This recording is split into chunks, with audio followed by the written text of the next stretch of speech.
a stubborn cough, shortness of breath, or even swollen legs. Could these be warning signs of something more serious? The heart and the lungs are deeply connected, and when one struggles, the other often follows. In this episode, we're uncovering the link between COPD, heart disease, and circulation issues, plus why your pulse oximeter readings and leg exams could reveal life-saving clues. With DVT Awareness Month here, it's time to decode what your body is trying to tell you before it's too late.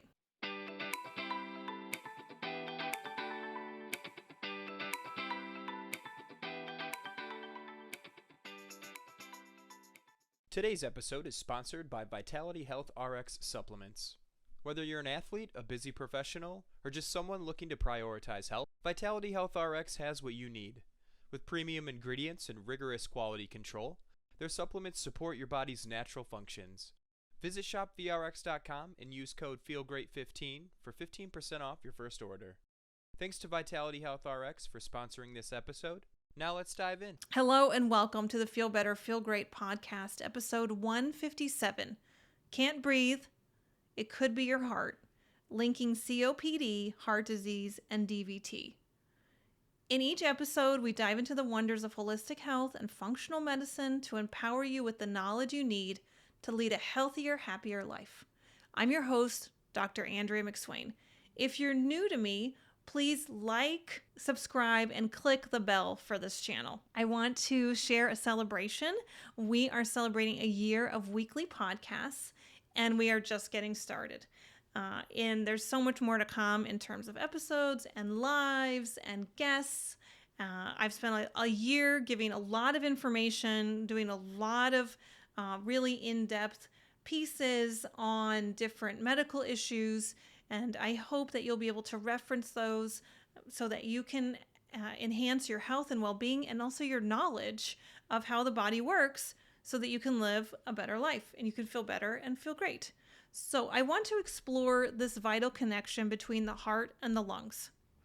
And then I want to focus on medical conditions like COPD, which is chronic obstructive pulmonary disease, okay? And that is where you no longer really able to have a good amount of air exchange because the lungs are kind of stuck in this way that doesn't really allow them to move in and out and provide adequate inhalation and exhalation. And we see how these medical conditions that are in the lungs, like COPD, are intertwined with heart disease. Okay, so we'll also discuss why a strange cough or difficulty breathing might signal something more serious, like a cardiovascular issue. So that's heart and blood vessels. It is DVT Awareness Month in March, and I want to take a closer look at signs of DVT, which means a deep vein thrombosis. And that means a deeper vein has now got a clot. And that often happens in the legs. And that is why there is the importance of leg exams. And also giving you another tool that's easy to have at home, which is a pulse oximeter. And these readings might be telling you some very good information. So please remember that the information provided in this podcast is for educational purposes only.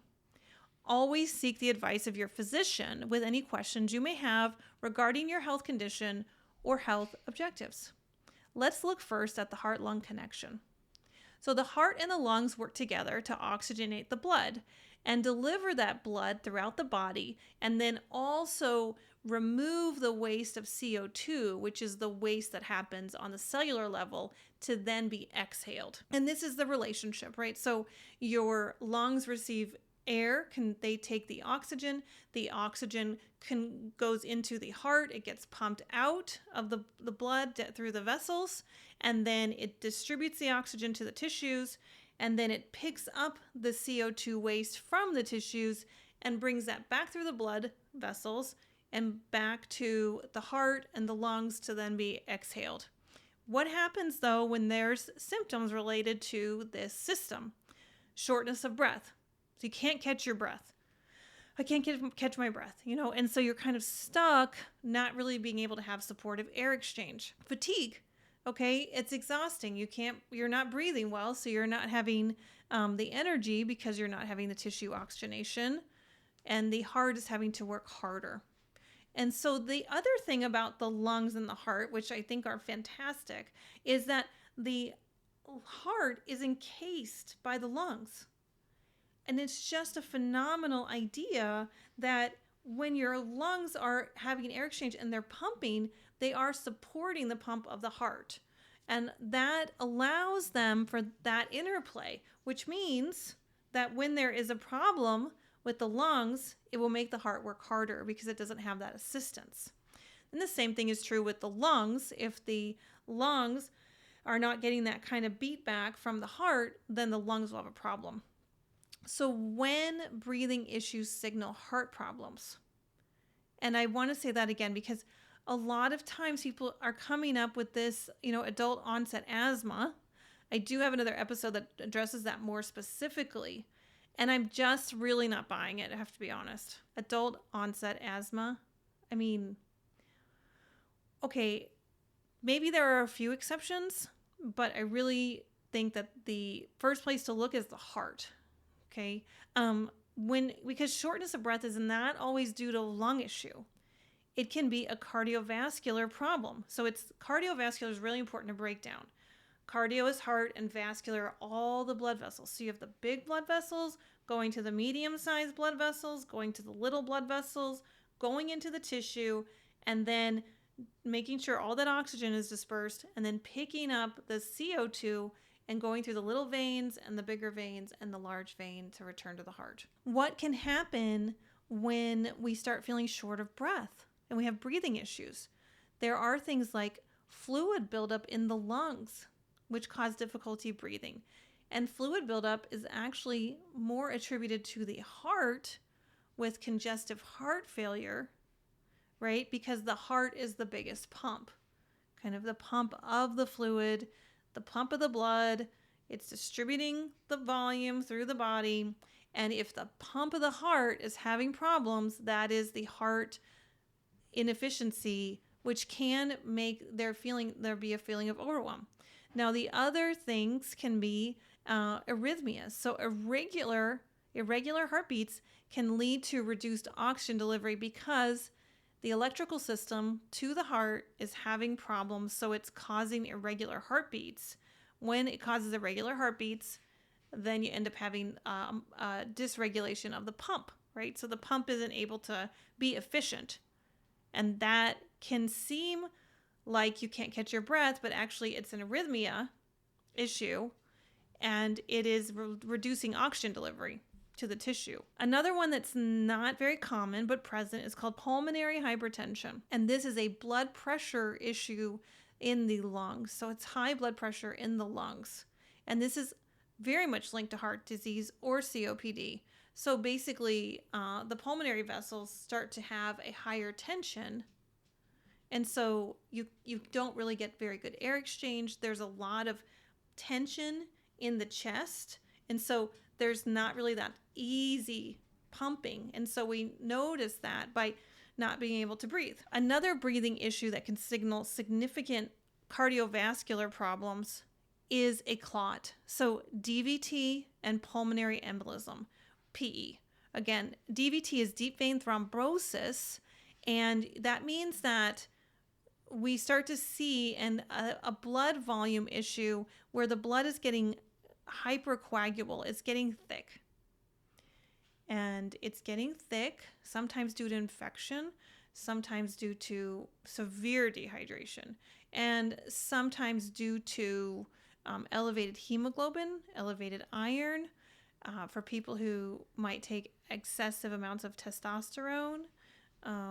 It can happen with other chronic diseases, and it can also happen with cancer. So the blood gets hypercoagulable, and it starts to not flow very well. It starts to clot.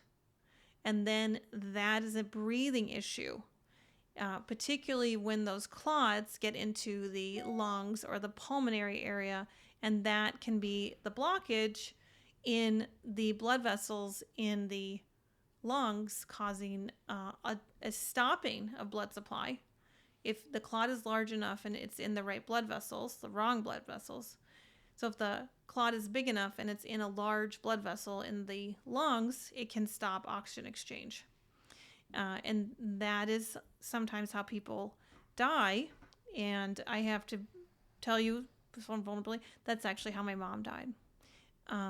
And maybe that story is really pertinent right now, where my mother had a series of chronic illnesses, including COPD, and there was a lot of air pollution. It was very hot, and so my mother was sedentary, not feeling well, very fatigued, very short of breath, and she called the ambulance because she couldn't breathe, and she was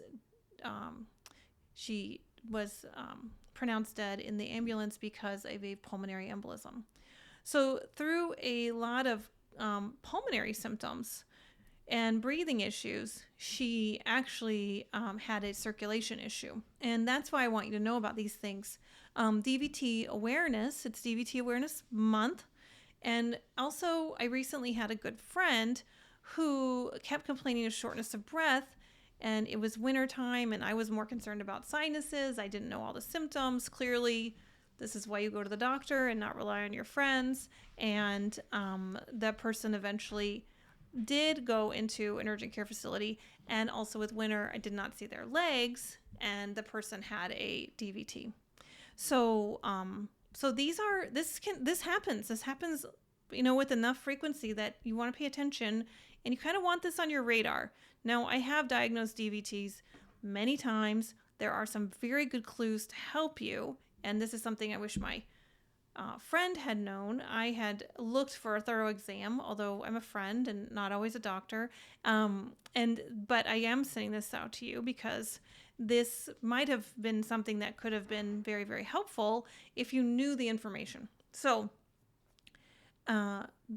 basically, we want to make sure too that we're aware about DVTs, because the reason is that DVTs will start in the legs, and those clots can then move up and travel to the lungs, where then they become a pulmonary embolism.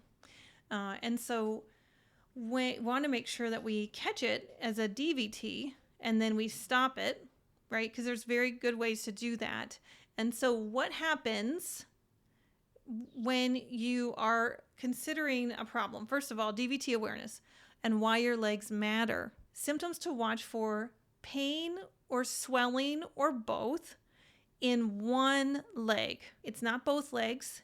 And by technical standards, the swelling should be at least making that leg 1/3 greater than the other leg. So I would say if it looks 25 to 33% greater in size for that leg than the other leg, then it is swollen. And then is there redness, warmth, or visible veins? So is it really red? I mean, it's usually red.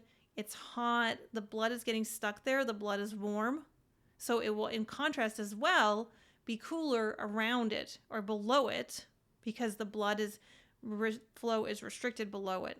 So again, red, warm, visible veins. And then the other idea, so this is also understanding, is adding this element of the pulse oximeter. So the pulse oximeter is this little device that goes on your finger.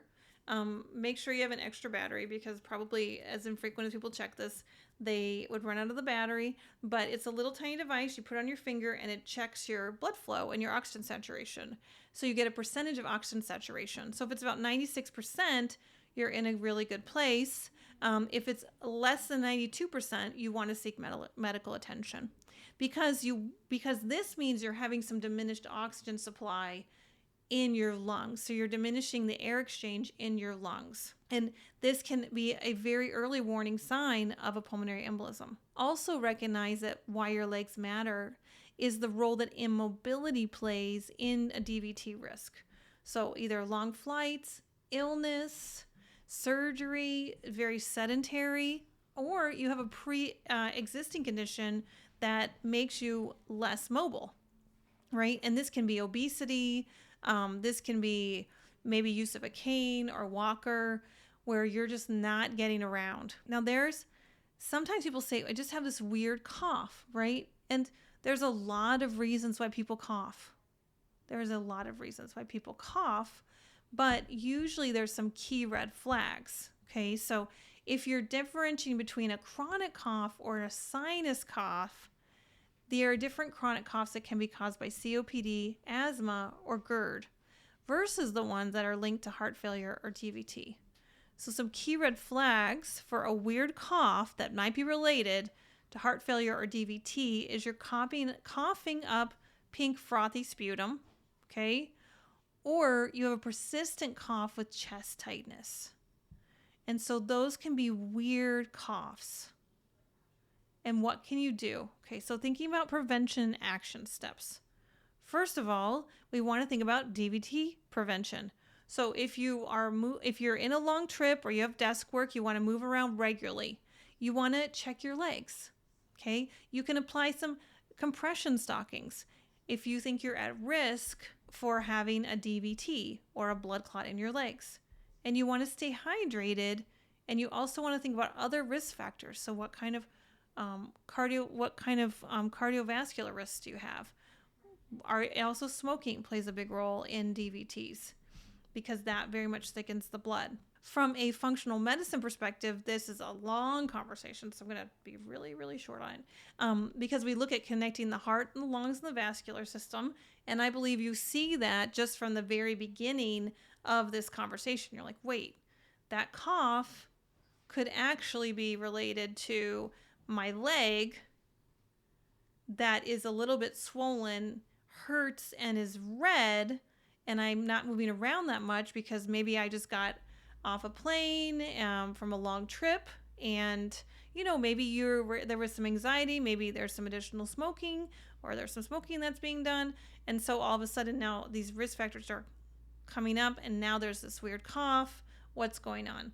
So really, when we look at a DVT or a PE, we're looking at a very acute medical condition. So this needs to be handled very quickly. It's often the use of blood thinners, other monitoring, understanding some particular testing. So those are the reasons why you want to go to a more urgent care facility or emergency room. But then we start looking, okay, how can we improve blood flow from a functional medicine perspective? All right. Well, obviously people talk about aspirin, but there's many other blood thinners, right? There's garlic, there's turmeric, there's omega-3s, there's those are several to mention. Okay, what's happening with your lung capacity? What's happening with your thoracic spine? What do we need to do to open up the muscles that are around the rib cage to support you? How can we make sure that your hemoglobin levels are appropriate and not too high? What other vascular health is going on? Is there some thickening of the blood vessels that are narrowing the blood vessel wall? Anyway, I could go on like this for really a long time, I promise, because this is like definitely wanting to look at root cause treatments. Again, knowing the risk factors for a DVT and even a PE are incredibly helpful in the moment to help yourself and your family, right? They really matter. And then looking at, okay, what is going on? So don't just stop after you get out of the emergency room and they probably have given you a blood thinner. Start thinking about the why. Why did this happen? What happened? And that is where you really need to start looking, because this is a acute on chronic problem. And what I would be looking at too is inflammation markers, nutrition support, and personalized care plans. So if you've been struggling with shortness of breath, leg swelling, or a chronic cough, it's definitely time to take action. Get a pulse oximeter, check out your legs, okay? Talk to your doctor. These symptoms might be your body's way of telling you something critical about your health or vascular health is happening. So these symptoms might be your body's way of telling you that your heart or your vascular health are having something critical happen. Of course, I wanted to promote Awareness of DVT Month. So please share this episode and visit our website for more resources and information. Also recognize that these are the things that you need to know, and there's other things that you need to know. And so we have the Feel Better, Feel Great membership. You can join by clicking on the link, And those are some great ways for me to give you hot seats and deep dives and a lot of those things. So I really want to encourage you to take action for learning. It might save your life or save the life of someone you love. Thank you very much. Thanks for listening. Thanks for watching. And thanks for sharing. Again, please click on the subscribe button and click the bell so you get the notifications. Thank you.